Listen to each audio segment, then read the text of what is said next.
Muy bien, continuamos aquí con estas reflexiones sobre el pacto contra México y las reformas estructurales que se dieron durante todo el transcurso del año.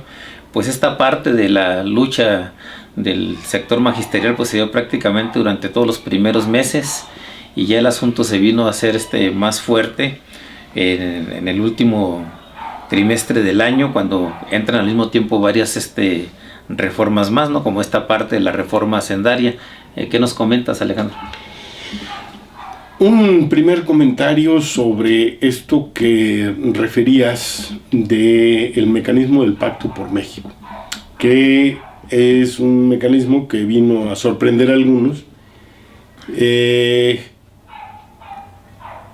un intento o es un mecanismo diseñado para eliminar la resistencia partidista y controlar las bancadas dentro del poder legislativo de los partidos. Un poder de facto más, ¿no? Un poder de facto más, pero con una ventaja muy grande, que es que ahora el Pacto por México es un documento que trae toda una agenda neoliberal de reformas y comprometiendo una iniciativa presidencial que compromete a los dirigentes de los tres partidos más grandes.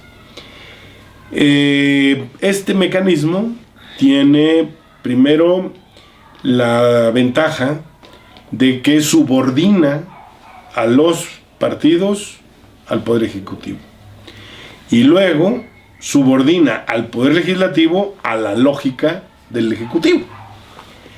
Y la otra cosa es que, digamos, es una fábrica de consensos, con un equilibrio inestable, porque, digamos, en algunas ocasiones las iniciativas del PRI las vota el PAN, y en otras ocasiones las iniciativas del PRI las vota el PRD. En otras ocasiones el PRD y el PAN se resisten a alguna cosa, y en otras cosas los tres firman alegremente lo que está de por medio. Bueno, este mecanismo que se le puso el pomposo nombre de Pacto por México, también se desgastó con una velocidad impresionante. Entre otras, y también planteando pues, el problema de una crisis política, porque los dirigentes de los partidos empezaron a encontrarse con que sus bases iban en una dirección y la dirigencia estaba pactando otra con el presidente. Bueno, ese mecanismo del Pacto por México, entonces entró en una franja de desgaste muy fuerte, precisamente cuando se empezó a discutir la reforma educativa. Luego eso se profundizó cuando se plantea el problema de la reforma fiscal, que es una reforma muy importante porque es, digamos, la clave para poder avanzar en la reforma energética. Un problema que tiene la cosa del papel de los ingresos petroleros en el país es que prácticamente el 38% del presupuesto del gobierno federal se financia con los ingresos petroleros. Entonces, si se va a quitar esa carga sobre Pemex para hacerla una empresa, digamos, del estilo privado, bueno, pues entonces esto implica que hay que soltar la carga sobre otros. Alguien tiene que pagar eso. Alguien tiene que pagar. El hoyito. Y entonces, bueno, esa es una clave. Y la otra clave es, digamos, que son los tiempos en que va a ocurrir esto. No puede haber de golpe una supresión del aporte de los ingresos petroleros al presupuesto federal, porque es más de una tercera parte. Entonces, ese ajuste, pues a lo mejor si se puede mover 10 puntos porcentuales en el curso de los próximos 6 años, pues ya van de gane, ¿verdad? Pero entonces, el planteamiento de la reforma fiscal erosionó al pacto desde el punto de vista de la cúpula empresarial. Porque, digamos, pues la cúpula empresarial no quiere más impuestos. el ideal de la cúpula empresarial, como si fueran todos miembros del Partido Republicano, es que no paguen impuestos, ¿verdad? Y el argumento es que ¿para qué quiere dinero el gobierno si de todas maneras es muy corrupto? Entonces, en lugar de establecer mecanismos y contrapesos para que la corrupción se acabe, ¿verdad?, el argumento es escamotearle recursos al Estado.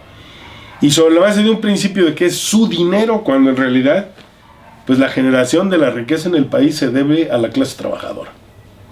Ese es el origen de la riqueza nacional y lo va a seguir siendo por los siglos de los siglos. Entonces, bueno, aquí este punto de la reforma fiscal también llevó ahí a una confrontación. Y otra vez nos encontramos con el desprestigio de los partidos queriendo ser subsanado con reacciones populistas de derecha. Ahí tenemos al PAN presumiendo ahora por radio de que gracias al PAN las colegiaturas privadas no van a pagar el IVA. Gracias al PAN, tal. Entonces, digamos, están queriendo ganar simpatías en segmentos de la población sobre la base de cosas que pelearon. La verdad es de que el fondo del problema es que, entramos en una franja de discusión de recursos, de diversificar las fuentes de recursos fiscales, afectando a futuro mínimamente los ingresos empresariales, pero mínimamente, porque se puso el impuesto a las operaciones de la bolsa que no pagaban impuestos, porque se sube el 16% a las operaciones de la maquila en la frontera norte, que no pagaban impuesto y que tenían un impuesto diferenciado del resto de las operaciones, menor al conjunto del país, y que tenían mecanismos como este asunto de la consolidación de ingresos de los grupos empresariales, que son regímenes fiscales de privilegio. Bueno, eso dibujó ahí un panorama que abrió un cierto distanciamiento entre el PRI, específicamente el presidente, y los grupos empresariales. Pero, como es una condición, empujar esta reforma antes de que se realizara la reforma energética, pues, y todos los grupos empresariales nacionales están frotándose las manos, ¿verdad? Secretando saliva para ver cómo se van a comer el petróleo ahora, nada más entre ellos. Oye, pero esta parte de cómo se aprobó finalmente la ley de ingresos, el endeudamiento creció mucho al promedio que tenía. Bueno, hay además esta cosa que era un poco, yo pienso que es un cálculo hecho sobre la base. Sí, de hecho es la parte más fuerte de incremento que tiene la es la base de un cálculo en el sentido de que la base gravable no va a aumentar mucho porque tienes la economía caída. Y entonces, bueno, pues entonces hay que recurrir al endeudamiento y entrarle ahí con un programa de gasto agresivo para tratar de mover la economía. Y la oferta de que ahora no va a haber ya su ejercicio presupuestal. Eso no se ha visto. Una cosa que llama la atención es que prácticamente hacen recortes en muchos lados. Lo que se ve es un intento de reforzar el gasto en infraestructura, que es el interés de los grandes grupos privados, y en el segmento de investigación en la cúpula de las universidades. El resto le metieron cuchillo a todo el mundo, que es el otro complemento de la reforma educativa. Digamos, la reforma educativa llegó con recortes presupuestales en 1983 y sigue con recortes presupuestales hasta la fecha. Aunque el argumento que siguen dando es que no, es que una parte muy importante del presupuesto educativo se va en salarios y demás. Pero pues es mínimo, ¿no?, lo que se gasta en educación en el país. O sea, exactamente. La recomendación de la ONU del 8%, pues cuando lo 4% piensas, lo que gastan. Cuando lo piensas como porcentaje del PIB, pues resulta una bicoca.